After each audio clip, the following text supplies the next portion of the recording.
1970 के दशक के दौरान मैं मुख्यतः ब्लैक होल पर काम करता रहा। हालांकि 1981 में जब मैंने वेटिकन में कॉस्मोलॉजी पर एक सम्मेलन में भाग लिया तो ब्रह्मांड की उत्पत्ति के बारे में प्रश्नों में मेरी रुचि फिर से जागृत हो गई। कैथोलिक चर्च ने गैलीलियो के साथ एक बुरी गलती की थी जब उसने विज्ञान के एक प्रश्न पर कानून बनाने की कोशिश की, जिसमें घोषणा की गई कि सूर्य पृथ्वी के चारों ओर घूमता है। अब सदियों बाद इसने निर्णय लिया है कि कॉस्मोलॉजी पर सलाह देने के लिए कई विशेषज्ञों को आमंत्रित करना बेहतर होगा। सम्मेलन के अंत में प्रतिभागियों को पोप से मिलने की अनुमति दी गई। उन्होंने हमें बताया कि महाविस्फोट के बाद ब्रह्मांड के विकास का अध्ययन करना ठीक है, लेकिन हमें महाविस्फोट के बारे में पूछताछ नहीं करनी चाहिए क्योंकि वह सृष्टि का क्षण था और इसलिए ईश्वर का कार्य था। ऐसे ब्रह्मांड के रहस्य जानने के लिए सब्सक्राइब कीजिए जेंडर यूनिवर्स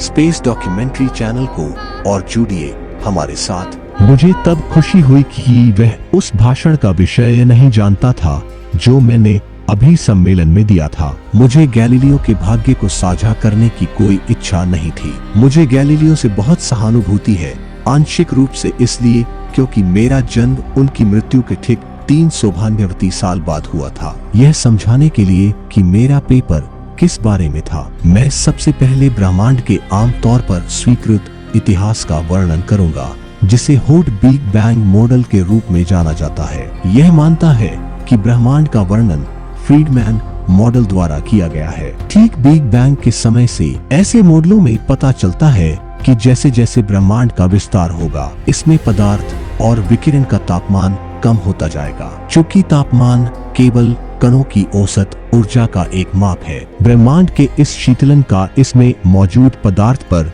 बड़ा प्रभाव पड़ेगा। बहुत अधिक तापमान पर कण इतनी तेजी से घूमेंगे कि वे परमाणु या विद्युत चुंबकीय बलों के कारण एक दूसरे के प्रति किसी भी आकर्षण से बच सकेंगे, लेकिन जैसे जैसे वे ठंडे होते गए एक दूसरे को आकर्षित करने वाले कण आपस में चिपकना शुरू कर देंगे। महाविस्फोट के समय ब्रह्मांड का आकार शून्य था और इसलिए वह असीम रूप से गर्म रहा होगा, लेकिन जैसे जैसे ब्रह्मांड का विस्तार हुआ विकिरण का तापमान कम हो गया होगा। महाविस्फोट के एक सेकंड बाद यह लगभग 10,000 मिलियन डिग्री तक गिर गया होगा। यह सूर्य के केंद्र के तापमान से लगभग 1000 गुना अधिक है, लेकिन एच बम विस्फोटों में तापमान इतना अधिक हो जाता है। इस समय ब्रह्मांड में ज्यादातर फोटोन, इलेक्ट्रॉन और न्यूट्रिनो और उनके एंटी पार्टिकल्स के साथ साथ कुछ प्रोटॉन और न्यूट्रॉन भी मौजूद होंगे। जैसे जैसे ब्रह्मांड का विस्तार होता गया और तापमान गिरता गया,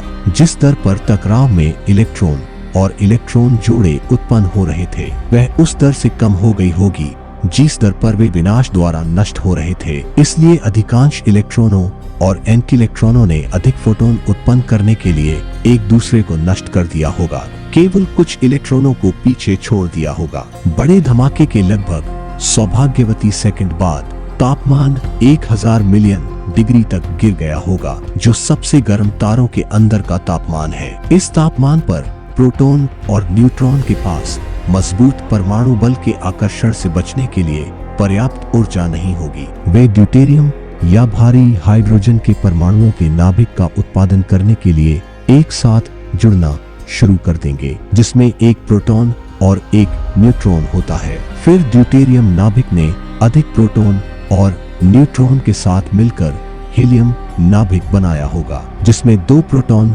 और 2 न्यूट्रॉन होंगे। इसमें कुछ भारी तत्व लिथियम और बेरिलियम भी थोड़ी मात्रा में होंगे। कोई गणना कर सकता है कि गर्म बिग बैंग मॉडल में लगभग 1/4 प्रोटॉन और न्यूट्रॉन थोड़ी मात्रा में भारी हाइड्रोजन और अन्य तत्वों के साथ हीलियम नाभिक में परिवर्तित हो गए होंगे। शेष न्यूट्रॉन प्रोटॉन में विघटित हो गए होंगे, जो सामान्य हाइड्रोजन परमाणुओं के नाभिक है। कोई गणना कर सकता है कि गर्म बिग बैंग मॉडल में लगभग 1/4 प्रोटॉन और न्यूट्रॉन थोड़ी मात्रा में भारी हाइड्रोजन और अन्य तत्वों के साथ हीलियम नाभिक में परिवर्तित हो गए होंगे। शेष न्यूट्रॉन प्रोटॉन में विघटित हो गए होंगे, जो सामान्य हाइड्रोजन परमाणुओं के नाभिक है। ये भविष्यवाणियां जो देखा गया है उससे बहुत अच्छी तरह मेल खाती है। हॉट बिग बैंग मॉडल यह भी भविष्यवाणी करता है कि हमें गर्म प्रारंभिक चरण से बचे विकिरण का निरीक्षण करने में सक्षम होना चाहिए। हालांकि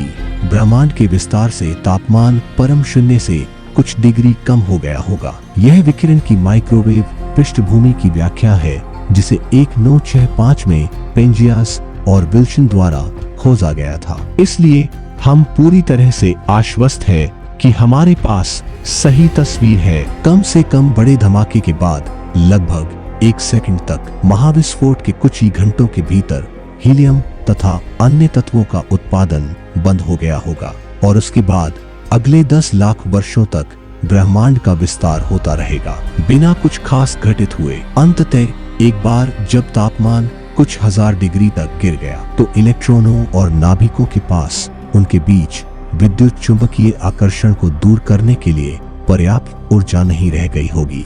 फिर उन्होंने परमाणु बनाने के लिए संयोजन करना शुरू कर दिया होगा। समग्र रूप से ब्रह्मांड का विस्तार और ठंडा होना जारी रहेगा। हालांकि उन क्षेत्रों में जो औसत से थोड़ा अधिक डेंसर थे, अतिरिक्त गुरुत्वाकर्षण आकर्षण के कारण विस्तार धीमा हो गया होगा। इससे अंततः कुछ क्षेत्रों में विस्तार रुक जाएगा और उनका पुनः पतन शुरू हो जाएगा। अंततः जब क्षेत्र काफी छोटा हो गया तो यह गुरुत्वाकर्षण के आकर्षण को संतुलित करने के लिए काफी तेजी से घूमने लगा। इस तरह डिस्क जैसी घूमने वाली आकाशगंगाओं का जन्म हुआ।